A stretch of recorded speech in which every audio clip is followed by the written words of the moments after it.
What's up, YouTube? It's the one and only Legend of Winning, aka Low, and I'm back with another video.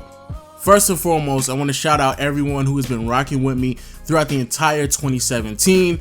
I definitely could not have done everything that I achieved in the last year to year and a half, so thank you all for that. Now, with all that being said, people, let's go ahead and move on as we are entering the new year. Shout out to B Souls because I am stealing your idea. So here are my 6 bold predictions for the year 2018 in the NBA. Coming in at number 6, we have Donovan Mitchell stealing the Rookie of the Year award from Ben Simmons. Now, in the beginning of the season, I honestly believe that Ben Simmons was going to walk away with this award because he had every physical trait to dominate in the NBA. And don't get me wrong, he's definitely far exceeded my high expectations that I had on him, and he looks phenomenal. He definitely will have a great year. However, the player that, even though yes, I thought he was going to be pretty good as a rookie, I definitely was not expecting this out of Donovan Mitchell, but Donovan Mitchell has been spectacular. Now, his entire season numbers don't necessarily translate, simply because in the beginning of the season, he really wasn't receiving that many minutes. However, as of late, as he's played more games and as he's been a consistent starter, the numbers are starting to correlate to his dominance on the court, and he's definitely been a really good rookie so far. So over the last 15 games, he's been putting up 23 points, 3 rebounds, 4 assists, nearly 2 steals, 50% from the field, 37.5% from behind the arc, and 89% from the free throw line. Amazing numbers coming from a player that many people slept on in the NBA draft, and I believe due to his numbers along with his team's success, that right there will catapult him to receiving the Rookie of the Year award, especially when Rudy Gobert comes back and they start to win more games.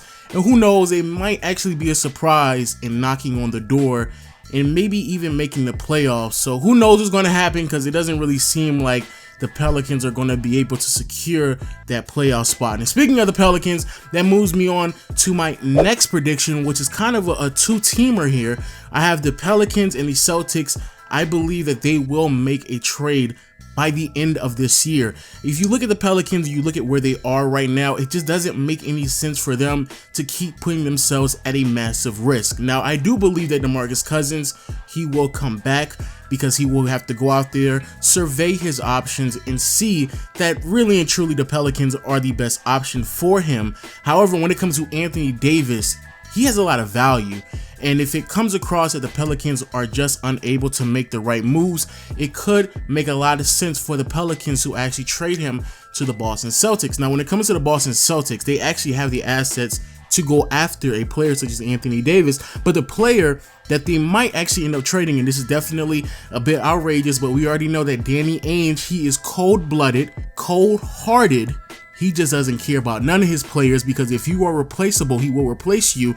And then that brings up Gordon Hayward, because so far, both Jaylen Brown and Jason Tatum has basically done everything that Gordon Hayward has been expected to do. However, they are younger, more athletic, and in my opinion, Jaylen Brown has a lot more potential to be a better defender than Gordon Hayward. So when you keep all of that in mind, it makes a lot of sense for the Pelicans to go out there, trade Anthony Davis for Gordon Hayward, possibly even my man Al Horford, make a couple moves here and there. And if you are the Pelicans, you could end up with a roster by the beginning of next season or the end of the year that features Rondo, Holiday, Gordon Hayward, Al Horford, DeMarcus Cousins, and an up-and-coming prospect from this year's draft class, because it definitely seems as if the Lakers are not going to be as prosperous as a lot of people expecting them to be in the beginning of the season. And speaking of the Lakers, it actually transitions us to this next bold prediction that I have for this upcoming season.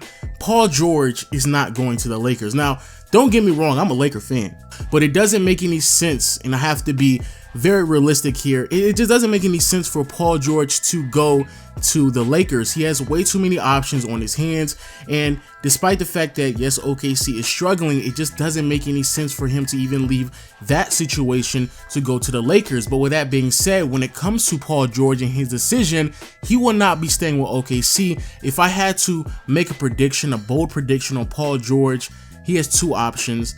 The first one is he's going to go to the Cleveland Cavaliers, play with LeBron, play with possibly Kevin Love, and I think that's definitely a better dynamic for his career, especially playing in the Eastern Conference where he's going to receive the accolades, especially the All-Star appearances and possibly even the finals appearances to his resume, because looking at Paul George's career so far, it's very debatable if he's even going to be in the Hall of Fame, and if you are Paul George, that's where you want your legacy to perpetuate itself. But if it doesn't come down to the Cleveland Cavaliers, I actually believe that the Los Angeles Clippers have a very, very good team that Paul George could possibly join.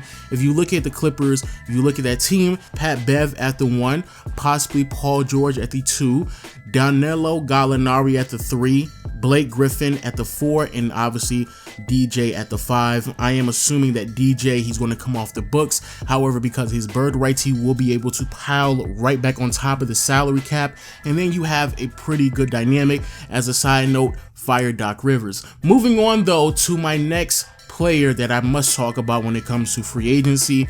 It is LeBron. Now, what exactly is LeBron going to do? I did allude to it in my last prediction, but I will make it final in this prediction. Again, I don't think the Lakers are in a situation where they have been prosperous enough to persuade anyone of any relevancy to join that team. So because of this, LeBron is going to stay in Cleveland. To me, it makes the most sense. LeBron is a player. He is Cleveland, let's just be honest. But he is a player at a stage of his career where bouncing around just doesn't make any sense whatsoever. And quite honestly, unless he joins, the Celtics or something, there really isn't a team that gives him a better opportunity outside of Cleveland to beat the Golden State Warriors. So it doesn't really make any sense for him to leave.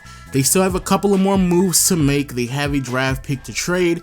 And if they can find a way to get rid of Tristan Thompson contract, all praise goes to that organization, because let's just be honest, Tristan Thompson doesn't need to be on that team anymore, especially since he's coming off the bench now, receiving that type of money. It's ridiculous. It's ridiculous. And speaking of money and speaking of trying to move some pieces and players around, let's make our way to the Memphis Grizzlies. Now, when it comes to Memphis, they find themselves in a very peculiar situation, because see, if you look at Memphis, they are an organization that has put all their eggs in a basket of Marc Gasol and Mike Conley, and the reality is it's just not working out. They fired David Fizdale. I have a problem with that, but we're going to move forward. But the problem with the Memphis Grizzlies, because they are a small market, a fairly new franchise compared to most franchises in the NBA, they really have no choice but to appeal to their franchise player. And the problem with that is they've already given so much money to Marc Gasol, Mike Conley, that they've basically invested everything that they had to invest in these players. And because of this, when it comes to trading Marc Gasol and Mike Conley, I predict that neither one of them are going anywhere. Quite honestly, they just don't have the pieces, the money, the asset to move these players. Mike Conley this year is making $28.5 million. Next year, he's making $30.5 million. The year after that, he's making $32.5 million. And then the year after that, he does have a early termination option. But let's just be honest, he's making $34.5 million in the year 2021.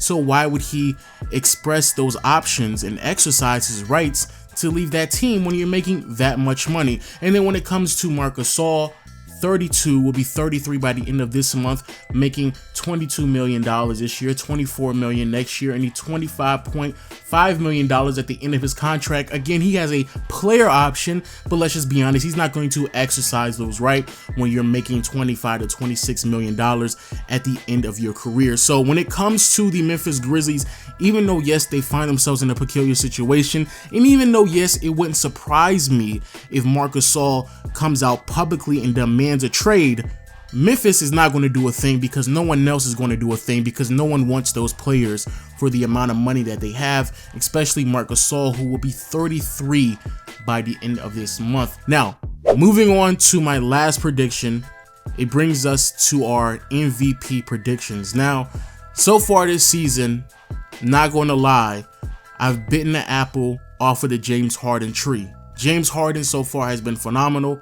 They have been the first or second seed in the Western Conference practically throughout the entire season, and that's been very impressive. Now, don't get me wrong, I understand that James Harden has been coached by Mike D'Antoni. Some of his numbers, if not all of his numbers, have been inflated, but I will have to give James Harden his props when it's due. The field goal percentage, the three-point percentage has been immaculate, and I also have to give him props because he has adjusted his game to make sure Chris Paul can be inserted into the team. So James Harden has been phenomenal. However, when it comes to my MVP bold prediction, I'm going to go with LeBron. LeBron, 33 years old. He's playing probably his third or fourth best season of his entire career. His numbers have been amazing, but when you keep in mind that LeBron is on a team where Isaiah Thomas has still not joined the roster, when you keep in mind that LeBron is on a team where there's been a lot of turnovers amongst his teammates, and what's something that's really putting me over the top of why I believe he will win the MVP this year is simply because this could possibly be the last year LeBron is a legit MVP candidate. And I do believe when it comes to looking at the historic relevancy of LeBron, especially when you're comparing him to all-time greats, that may be the one thing that pushes LeBron over the edge. I don't want to say it's a sympathy vote because he definitely deserves it, but I do believe a lot of people will start to look at LeBron's career as a whole and start to recognize that this could possibly be the last time LeBron is in a conversation to win an MVP and go ahead and give him that MVP over James Harden. But those are my predictions for the next season. Please let me know what your predictions are in the comment section below. I would love to hear it. Make sure you follow me on Twitter. Big news coming up soon, so make sure you follow me on Twitter at Legend of Winning. Also hit the subscribe button. And again, I thank you all for a great 2017. Hopefully we will prosper in 2018. And I'll see you all in the next video. Peace.